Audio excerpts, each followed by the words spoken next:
অনেকদিন পর চলে এলাম একটি মিনি ব্লগ নিয়ে। আর আজকে আমার মা বাবারা আন্দামান থেকে কলকাতায় এসছে। আজ রাতেই আবার চলে যাচ্ছে কুচবিহারে।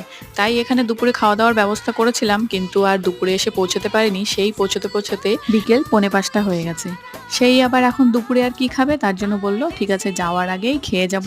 তো এদিকে আবার যে গাড়িটা নিয়ে এসছে সেই গাড়িটা মাত্র আবার দাঁড়াবে 2 ঘন্টার জন্য।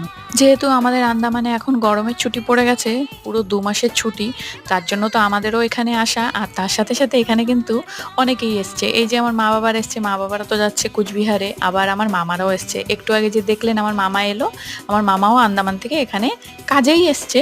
আর দিদা এখানে 1 বছর প্রায় হয়ে গেল রয়েছে, তাই দিদাকেও নিতে এসছে। এখন আবার মা বাবারা গুছিয়ে নিচ্ছে। সেই দেখুন দেখতে দেখতে সময় হয়ে গেল, যেখানে 7টায় বের হবে কথা বলতে বলতে সেই 7:30 হয়ে গেছে।